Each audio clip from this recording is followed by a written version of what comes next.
This is Board Games Insider. More Bonacore, less Vassal. The way it should be.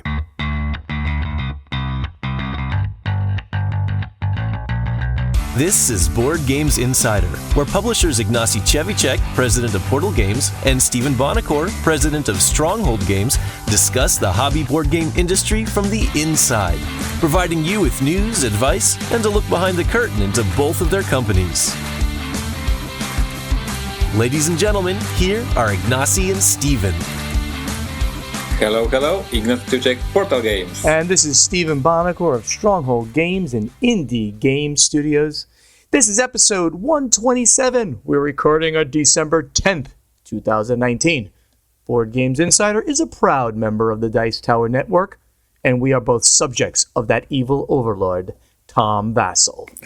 Ignacy, how you doing, my friend? Everything going well for you? Yes, I had a very good week, very calm. I was involved in a lot of designing, so I'm very happy. I guess you're back from PAX Unplugged. I am. How was the show? It was like the most relaxing show I've had all year. Wow. Because, well, and here's the reason. I had like very little to do, so I had Trisha there who runs the booth so well. She did a fantastic job there. And I didn't have very many meetings at all. So I was just there shaking hands, kissing babies, having dinners and lunches with friends and fans. And it was a great show. And then, of course, it was a huge show. PAX Unplugged has become the second largest show easily in North America. That was my predictions 2 years ago. Yep. I missed that because it took them too long to grow. So they had 2 years to grow, but I was 2 years at this show, and I told in the predictions episode, these guys know how to run the convention. That was my conclusion. Yeah, they certainly do, because, of course, PAX Prime, PAX East, PAX South, all of these other PAXs, which are electronic gaming shows, they're like 60,000 person shows. They're as big as Gen Con for electronic gaming. So they certainly know how to run a show very well. And the fact that PAX Unplugged is in Philadelphia, which is a corridor with just millions of people between, because it's easy to come down from New York for the day, up from Washington for a day. So the draw there is going to be huge. It's just going to get bigger and bigger and bigger. We need to go there. We as Portal Games, I need to go there next year. I have a very good memories, both from the city. I love the Philadelphia city, and from the convention. So there was some bad news though there that I found that literally as we were leaving the show, that they have next year's PAX Unplugged 2020 will be the same weekend as Board Game Geek Con. Oh my God! And that's a bad thing. Yeah, and they did it again. So we'll report more on that, because it's going to come out in the news. We'll report more about that as it develops. But literally, that was just a day ago I found out, and I wrote them an unpleasant letter to tell them my displeasure with that, because they just should not be doing that. But anyway, let's get down. Let's talk about what is happening inside of Portal Games. Big stuff, always. Big stuff. Yesterday we surprised everybody with announcement of the new product. So for the past weeks, everybody was waiting for Portal Games to announce things at PortalCon, because the PortalCon is the keynote, the seminar, the place where we announce things. But we decided to, let's surprise everybody and make announcements. So we announced the next expansion from Empires of the North. Everybody was expecting that anyway, so it was not that big news. But we wanted to shake things before Christmas. So yes, as everybody expected, the new expansion for Empires of the North is a new faction, is a Roman faction. Roman Banners is the name of the expansion. It will be released in Q1 of next year, so it will be our first product in English for the next year. Street date, of course, I have no clue, but I know that we finished designing. I know that we sent the files to print, and now it is in the hands of Greg Production and Look Sales. This is the first expansion we are doing that is from the beginning till the end, designed and developed by Joanna Kijanka, my developer. I hired this year, so I'm super proud. There was this product that she came to me with the prototype. We played. I said, I love it. It's ready to go to print. And so absolutely pleasure to see how this talented girl is creating new products for Portal Games. So Excellent. It was our announcement from yesterday, and basically, as I said in the hello section, it's a chill out at Portal Games. I spend most of the day today reading a book, doing a research for my upcoming design. We are doing a lot of vlogs, additional content for the vlog. We are doing summary of the year, so highlights of the year and what went wrong this year. So we are creating a lot of content for our YouTube channel and basically playtesting, preparing new products for the next year. And there's one boring business stuff going on in the office. I finished the Stronghold Undead Kickstarter on my side, so I did the marketing, I did the whole communication with the fans, I did all about the Kickstarter. But when it's ended, now it goes from our second floor, because at Portal Games headquarters we have a few floors. Second floor is my floor, where I have my developers and my marketing team. On the first floor is these boring business people, my accountant, my salespeople, etc. So now the Kickstarter, our second floor, is done with this Kickstarter, and now it is moving to the first floor. Now they have to do the pledge manager, all this accounting and all this stuff that I don't care. It is not on my floor anymore. So this is what's happening at Portal Games. I'm chilled out. They have now to do the Kickstarter on a serious note, yes, to count everything. I think the biggest news there was that you have 2 floors in your building. That's a lot of space, my friend. Good for you. Yes, we have a big building. Good for you. So over at Stronghold Games, we have shipped out all of the pre-orders that you all may have ordered. So that would have been like Fire and Fast Sloths and Coffee Roaster. That is all gone out. So if you haven't received it, you will momentarily. And all the Kickstarters are going out right now, and most people have received them. So Terraforming Mars Turmoil, it's been received now all over the U.S. So by the time you hear this, probably everybody has received it, or will any second. Canadians have been yelling at me because they haven't gotten it yet, but trust me, it's in the works there too. Canadians yelling? Yeah, can you imagine? The nice Canadians are yelling at me. I can't. So maybe that's all nonsense that they're nice, but no, they're like up in arms because they haven't got it yet. But this is the way shipping works. I'm sorry, guys. So Aftershock by Alan Moon and Bobby West, that's been shipped out. Agizia Shifting Sands, that's been shipped out. The only thing that's going to be a little bit delayed is D-Mocker. That Kickstarter will ship either very late in December or in January. Sorry about that for the backers on that one. And street dates. So Coffee Roaster street date, I mentioned it last time. We actually were able to get the game in on time. So December 23rd, you'll be able to get Coffee Roaster worldwide. Then we have Terraforming Mars Turmoil on the last day of the year, the retail version of Terraforming Mars Turmoil, December 31st. Have a nice New Year's Eve party playing Terraforming Mars Turmoil. And then in January, we're going to be starting to street date, late January, all of the other products that we've mentioned. So the Aftershock and Expansion District 6 on January 22nd, as well as Second Chance, second edition. Agizia Shifting Sands on January 29th. Fire and Fast Sloths, Fire first on February 5th. Fast Sloths on February 12th. As well as the Fast Sloths next holiday expansion on February 12th. And that's about it. Let's go with that for now. I am looking forward greatly to doing some relaxation over the holidays. This is the last convention of the year. I just left, as you know, PAX Unplugged. I'm in Indianapolis for a very quick meeting here, and then I'm back home in Florida and going to try to just relax a lot for the rest of the year. You're going to have some nice plans to spend with the family and chill out a little bit, Ignacy? Yes. As I mentioned, yes, I'm already in this mode of chilling out, doing less hours in the office, and yes, December is for me time to check my family, check my life, and prepare for the energy for the next year. Absolutely. Excellent. All right. So with that, I think we should go over to the event deck. The Event Deck. Here's the latest news from the board game industry. I look at our show notes and I see 1, 2, 3 boring news at the beginning. I hope you will cover them very quickly and just briefly mention them, because I'll be just dying here. So Tell us. Games Workshop reports sales increases. So we talk about Games Workshop, and I always, when I say Games Workshop, I always also mention that they're not part of board gaming per se, right? So they're part of the hobby gaming. So that's why we like to report on them. And they are, of course, a very large company in miniature. So Games Workshop reported increased sales and profits in an interim trading update, with both ahead of the prior year for the first 5 months of the fiscal year. Licensing revenue was called out as especially robust, significantly ahead of the prior year.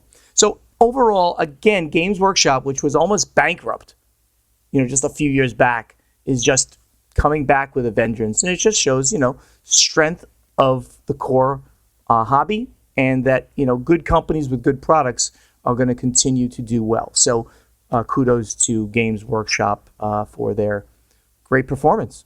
You want to make any comment at all, Ignacy, or is it just too boring for you? Congratulations, Games Workshop. We love you all. Let's move on. So the next news story is taking a very long time to load. This one I don't understand. So here I would like you to have a little bit more of the comment. I am going to have to, it's not loading on my computer right now for some reason. So I'm going to move over. Okay, so next week. We might have to wait a little bit because it's just taking a long time. I'll move down and because it says because it says Snakes and Lattes finally released financials, and this finally release, the word finally is very confusing for me. Like if you're a public traded company, you need to, right. release financials, yes? Right. Okay. So the word finally is very confusing for me. So it has loaded here. So, right. So the parent company of Snakes and Lattes, Amphil Technologies, which is a publicly traded company, it's FUNN, which is a very funny stock symbol. So you can go buy a portion of Snakes and Lattes called FUN. They've released their financial statements after a year of not doing so. The company had promised to release at the end of October, but suffered a setback in the last couple of weeks. Amphil have reported 2019 revenues of $11 million, up from $231,000 in 2016 when it first acquired Snakes and Lattes. The company has also restated its 2017 revenue after the audit as $8 million and $7.8 million in 2018. By the way, I don't know if this is American dollars or Canadian dollars because I believe it is a Canadian firm, though I don't know that for sure. I'm not sure what Amphil is. Despite the dramatic increase in revenue, the company also reported $1.7 million in losses for 2019, $6 million in 2018, and $1.3 million in 2017. So it's sort of mixed, their profile and how they're doing. I find these things to be incredibly interesting, that we do have ways of seeing how companies in this industry are doing, from their financials. I know you don't necessarily find it interesting, but I find this spectacularly interesting. Hopefully we're going to have a CMON story to talk about in a second as well. So if anybody wants to invest partly in pubs, cafes, gaming cafes, they can use FUNN as the stock symbol and do that. Though, I'm not giving anybody financial investment advice. I can't do that. It's up to them to do the research to say if it's a good idea or not. All right. Next one is a CMON. The last boring bit, yes. The last boring one. CMON reports smaller losses as wholesale revenues more than double. So CMON, of course, I love talking about them. They are the second largest company in our core hobby board gaming market. And we've talked about them a lot. They just uplisted to a major exchange, the Hong Kong Stock Exchange. So now the CMON have again reported losses for the year ending in September, but nowhere near the 1.4 million losses they had last year at this time. The company stated in its third quarter financials a loss of about $500,000 for the period. CMON might have been profitable if it wasn't for the $1.2 million cost and fees associated with moving to the Hong Kong main exchange. That's a very interesting statement.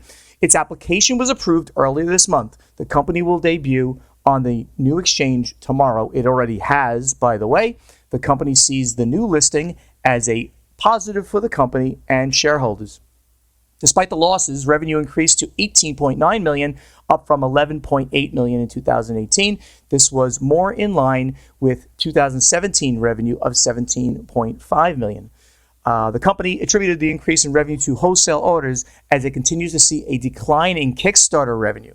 Kickstarter revenue declined from $3.3 million last year to just $2 million in that period, while wholesale revenue increased 121% from $7.6 million in 2018 to $16.8 million this year. Gross profit was up, but the company attributes that to the increased revenue. The company has not issued dividends this year, which is, by the way, very common for small companies. They don't issue dividends normally. So all of this is showing very big swings in the business that CMON is doing. And I'll say this, much bigger swings than on percentage basis, with inside Stronghold Games and Indie Game Studios, and I bet similar to Portal Games as well. We have not seen either of the things that they are reporting here. We have neither seen decreased revenues on Kickstarter. Actually, overall, our revenues on Kickstarter are much higher because we had some really, really great ones last year with, Terraforming Mars Turmoil leading the way. And we have also not seen as huge an increase in revenues in the main channel, sales to distributors. These all together, I would say, are going to be interesting for a company like CMON, because if they need to move their model to the more traditional way of doing it, selling into distribution, at this time, it's we've talked about this, a very rough time in the industry where distributors aren't buying as much. So they have shown that they can increase revenues in that channel, but we've got to see if it's going to be able to sustain that in long term for them. We have to mention that this year CMON signed a distribution with Asmodee for the North America. So this was a big change. Yes. I talked with them, and with the distribution of Asmodee, it was for them. It was a very good decision as far as I know. So this is probably part of the increase of the whole strategy for them for selling to the distributors. And also as far as, because Portal Games is a partner for CMON for Polish market, so as far as we talk with them on the strategic level for upcoming years, they tell us that they will do less and less Kickstarter. So this is exactly what we see here in the numbers. As far as I know, for the strategy for the next year, it is exactly what they are going to do. Less Kickstarters next year, and deal with Asmodee for North America distribution. Yeah, overall, and again, I know you consider it a little bit boring, but every time I talk to people, the fans, they love hearing about the business side. So I have to continue pontificating here a little bit. In general, it's a really good thing that they are increasing the distribution revenues over Kickstarter. Distribution gets out to more people, right? It gets out to distributors, which get out to more retailers. So enhancing that portion of their model is a really good thing for them. Of course, if they're losing they're losing share on Kickstarter, that's not a good thing. But they certainly have made up for it based on the fact that their revenue is so much higher year over year. They've certainly made up for it on the other side. So what I'm saying about this is it sounds like a very healthy thing that has happened to them. So kudos to them. And I will be following CMON and their stock price quite a bit over the next many years. Okay, what do we have next? This is not Gamma Drama, but it's Gamma. I don't think it's Gamma Drama. So a former vice president at Asmodee, who was on the Gamma board, has resigned. Former Asmodee vice president, hobby market sales. Brendan Bell resigned from the Gamma board of directors. The organization announced after a short tenure that began last December. Bell replaced Director-at-Large Mike Webb of Alliance Game Distributors, who resigned midterm over a board decision. Because the resignation occurred between annual meetings, the board of directors is tasked by the bylaws to appoint a new director to serve out the term until next June. As a result, the board is soliciting interested parties, especially those with financial and or accounting experience, to submit summaries of their interest and experience. The only formal requirements for board members are that they are at least 18 years old and never convicted of a felony. So, Ignacy, maybe I could apply for the board. No, actually, I thought about it, but then I thought better about it. So if you really are interested, you can apply. You'd have to do it very soon because they are taking these things and they're going to nominate a new board member very soon. There's no controversy on this resignation. It doesn't mention if it's personal or anything, but Gamma seems to be in a good place. And those people out there that do want to get involved, you certainly can if you're interested.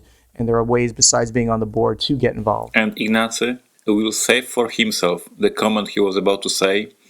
So Portal Games USA is not in trouble with Gamma. So let's move on. Oh my god. Rebellion Unplugged. Video game developer Rebellion adds a board game division. So this is something that I don't know much about because I'm not a video gamer, but let's see what they're doing here. Newly formed Rebellion Unplugged also reveals Sniper Elite, the board game.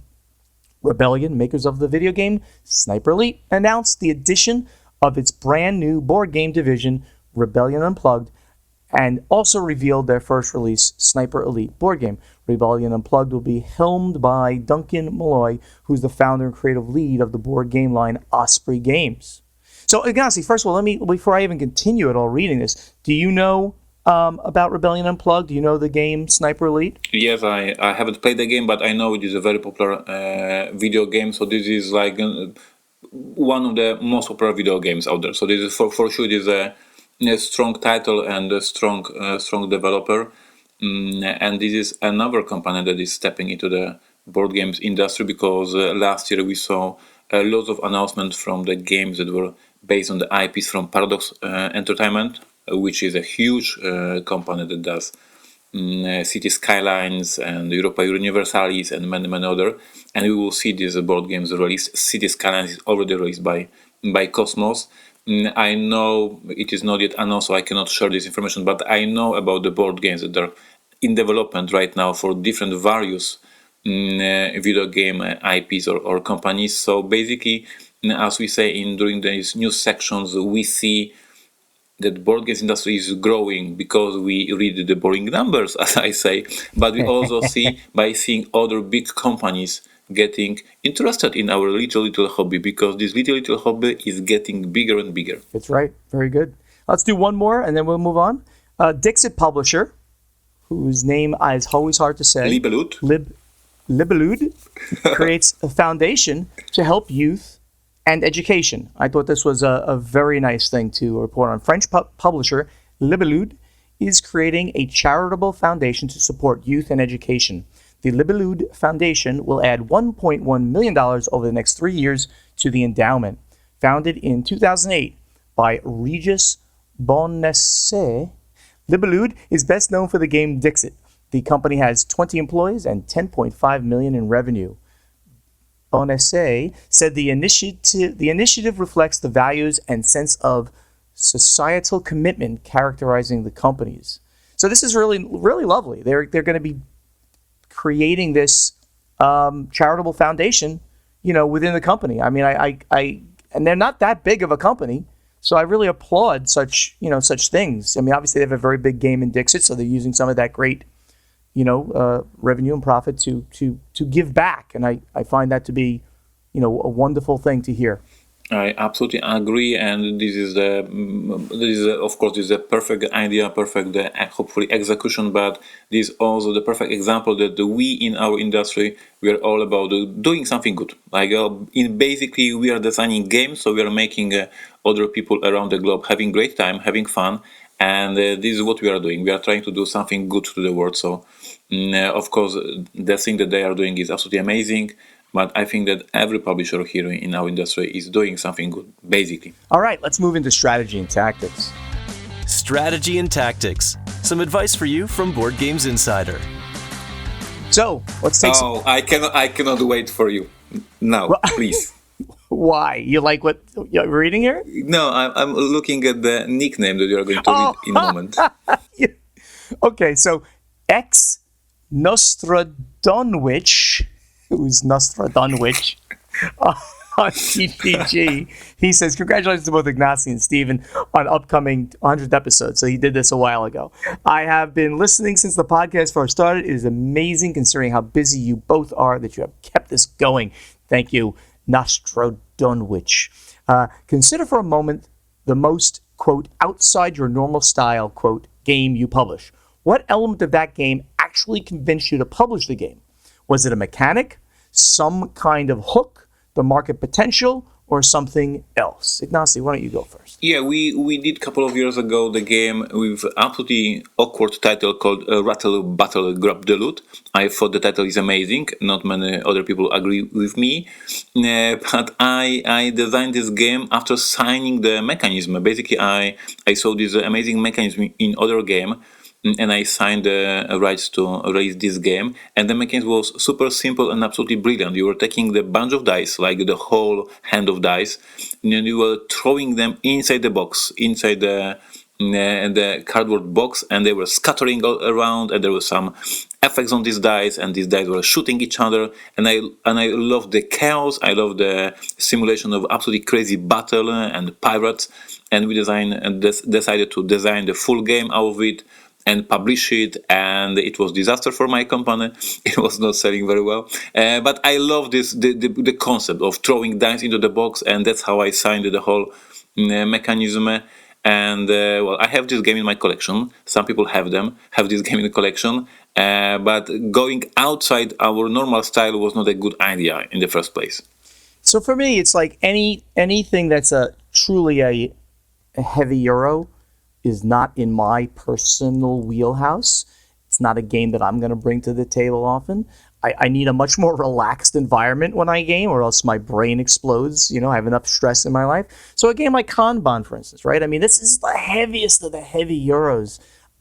It's brilliant. It's genius. I played that game in prototype format when we first looked at it. I'm like, oh my God, this game is genius, and I never want to play it again. But I know there's a market for this game, so we obviously not only we brought it out once, we then brought it out with a second edition. We called it the Driver's Edition. So that's the way that I think about it. Obviously, I need to sell games, and I need to fill market niches, even if it's not something that is important to me as a gamer. But I know that there is a great market for that, so I will do great games. I can evaluate any great game. It just might not be something I want to play on an ongoing basis. Christian Geinger, who's Loku on BGG, and he's also a Knight of the Stronghold, works every year in Essen for me. Thanks, Christian. I heard you're giving out something, so I decided to post another question. This is when we were giving out prizes for the 100th episode. I'm here since the first episode, and I intend to stay. I actually have two questions. One for Steven. With the merger giving you a bigger base, have you considered to do localizing your games in other languages yourself, or do you still prefer the licensing way? I'll just take that first. And no, we're not going to do multi-language games in our box. I would prefer to license the game to someone else. It's just easier on every level. And what you really want is you want a strong partner pushing your game in a local market. If we put Spanish in our box, I'm not going to sell very many in the U.S. There's a very small Spanish gaming population, sure. But if I'd want a Spanish partner, someone in Spain, who would take the game and really market it and promote it. So we're going to continue doing it that way. And then for both of you, how do you decide which games from your back catalog? I'm not sure what he has yet. How do you decide which games from your back catalog to bring to conventions, especially overseas? That is Essen for Stronghold and Gen Con for Portal. I have noticed that some games that are not exactly old, mostly the spring releases, are often absent in Essen. Is the only reason space? I know it is a very limiting factor, or are there other reasons as well? Ignacy? Yeah, we are bringing no older titles to the big shows because the whole big show is about the new stuff. People are running around the booths with this urge to buy this new shiny thing, and they don't care about anything older. So on the shows, I still will have, of course, always Detective, because there will be always some customer who wants to buy Detective, but there is no way I'm bringing anything else than the new stuff. We experienced this on many conventions. Nobody cares about the old stuff at the convention. Yeah, and literally it's kind of funny, like old stuff could literally mean like Christian is saying here. It could literally mean just a 6 months old. Everybody at these conventions really just wants to see the brand new stuff. So it's a marketing event for us as well, right? We are showing off things that have never been seen before. So we bring off just the stuff that's literally coming off the printing presses. We bring those to the convention, we demo them, and we sell them. So sorry, Christian, that's the way it has to be. But we do, of course, bring some of the evergreen titles, Terraforming Mars, a little bit of Survive, stuff that will always sell because people always want those items. Andrea Coletta, who's Sherpaman78, says, "Hi, Ignacy and Stephen. I remember I started listening to the podcast around the time the first announcement of Toys R Us Troubles. That should have been about 1.5 years ago. A lot of questions about legacy games. Stronghold recently announced a certain legacy game in a certain Mars IP. Now, let me get that straight. I did not announce that we were doing the game. I announced that there might have been some work, and I got in a lot of trouble for it. So let's not talk about that, please, because I got in trouble for that. So anyway." Laughing out loud. Amazing. If I'm not mistaken, Portal Games has not announced any legacy games this time. Well, that's not really true. You have legacy or part legacy games. So the questions are, number one, do you think legacy designs work better if they're based on an already well-known games? Why and why not? Not only from a pure game design point of view, but also from a marketing point of view. And the second part of that is, what are examples of games in your respective catalogs that you think would be well suited to a legacy treatment? So I'm going to go first. I do believe that it is very important to first have a game mechanically before you decide, okay, let's create legacy around it. So case in point, the biggest legacy game out there of all is Pandemic. Pandemic was a great game first, and then they added legacy components to the game. That worked a lot better than, say, Seafall, which was not a game out there, and people who have played the game don't give it particularly great reviews. I have never played it. They say that it's not much game, so it's hard to then just wait for the legacy things to happen. So I'm definitely of the opinion that having a great game first and then adding legacy on it is the way to go for legacy games. Ignacy? Yeah, this is interesting what you're saying. I would say I would confirm what you said, and I would say that when you know the game that you love, let's say Robinson Crusoe, you know the game, you love Robinson Crusoe, you love the game, and then now when this legacy element appears and some rules are changing, you will appreciate it more because you say, oh my god, I played Robinson Crusoe 100 times and now this one rule changed because of the legacy element, and now this game is so much other, different and more interesting. If you have this new legacy element in the game that is new for you, so you will not appreciate that much this small change of the rules because it is new everything for you. So I would say that what Steven said, that doing a legacy game in already known IP, in already known board game is much more interesting for the players because we are playing with something they already know and they love, and they will appreciate these small changes of this mechanism. So yes, of course there are, like for example, amazing game, The Rise of the Queensdale from Ravensburger, amazing legacy game that has no other IPs, that has no other backstory, it is just brand new legacy game. It is amazing, it can be done, but I would prefer to play something that I love with these legacy changes. I agree with that. Any games in your catalog that you think that you would potentially like to give a legacy treatment? So maybe, as you said earlier, like we are playing with legacy element in Robinson Crusoe. We released 2 campaigns. Both of them are 5 scenarios long. They change the rules of the game. They change the story. There's the whole investment of the players into the story, and then there's a grand finale that awards you with something amazing. But we are not calling this a legacy. We are calling it campaign because in these campaigns that we designed, there is no ripping cards, writing on the papers, on the components. So it is always very difficult to define what a legacy means. If legacy is a campaign and ripping cards, or just campaign, or just ripping cards, right? So in our catalog we have 2 campaigns for Robinson Crusoe. And I personally find them as a legacy game, but we don't call them officially legacy game. They are officially campaigns. Very good. We already have done Legacy for Aeon's End. That's on the indie boards and cards side. And it's a really excellent treatment of Legacy, and it's because it takes you into the game system kind of slowly. It's almost, for those who have never played Aeon's End, it's a cooperative deck building game. And the Legacy version is amazing cooperative deck building game. Thank you. It's amazing. Thank you. And in the Legacy version of the game is actually a great way of starting in the whole system, because the system is completely modular. We have five now base games. I think it's 5, and another one coming, and all these expansions, and they're all completely modular. You can all do them together. But of course, there's a lot of rules if you have all of these things. If you take the Legacy, if you start in the Aeon's End Legacy, you start with a baby mage, so to speak, a little mage, and then you start to increase the power over time. And by the end of your campaign, you've got a fully fleshed out breach mage that you can bring into any of the other game systems. So that's a great one, just as mentioned, from our catalog. And if there's anything else in my catalog I want to do, maybe I'd like to see Terraforming Mars. But let's leave it right there and we'll just move on.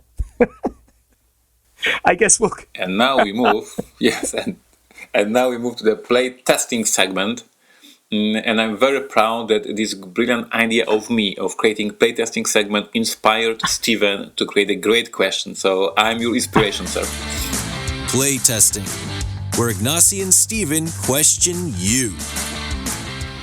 That's it. You're the brilliant guy because I created the question, right? Is that what you're trying to say? Correct. Correct.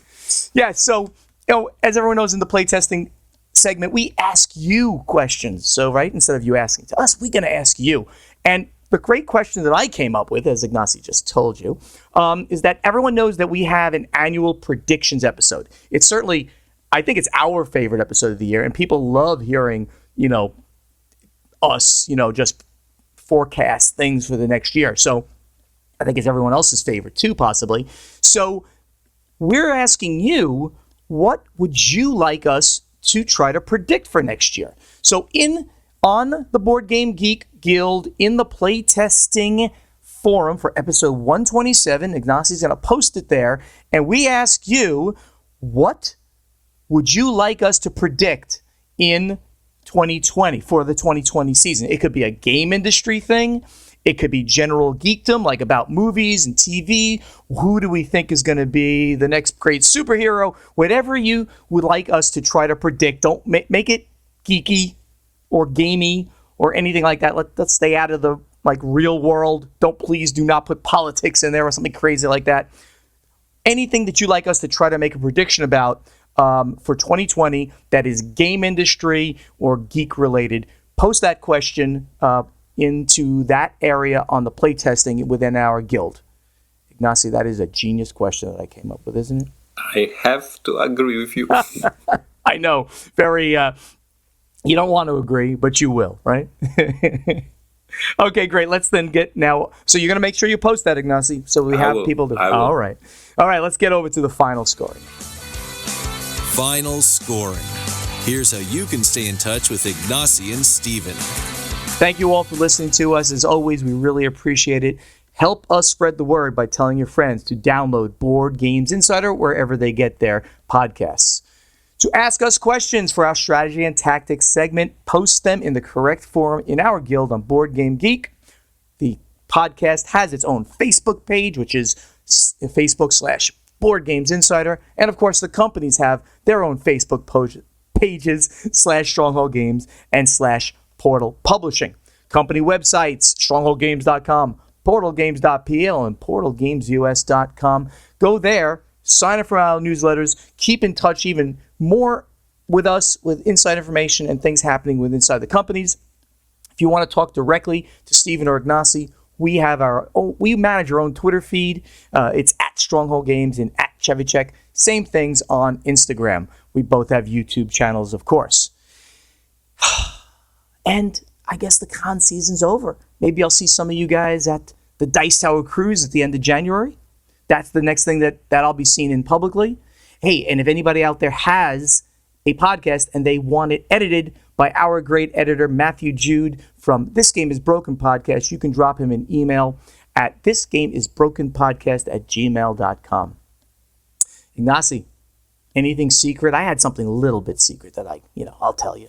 You have something secret that is very cool. So share the just a little thing. So, as everyone has heard already, that Sam Healey is leaving the Dice Tower, and Tom is having a little party for his friends and things like that. So I'm traveling down to Key Largo, Florida, which is the first of the islands off the end of Florida. It's the big Florida Keys that go from Key Largo all the way to Key West. I'll be traveling down there to have a little party on Thursday night. That's Thursday the 12th.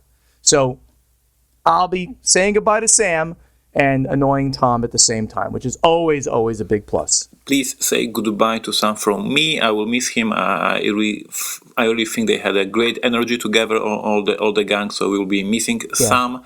And don't be mean to Tom on my side. Just do your side. I'll tell him you said hi, and I'll smack him in the face. But no. Now, so Sam is a great guy. He's leaving the Dice Tower because of geographic reasons. He's moving out to the Pacific Northwest in the Seattle area. So we really wish him the best. Really wonderful guy.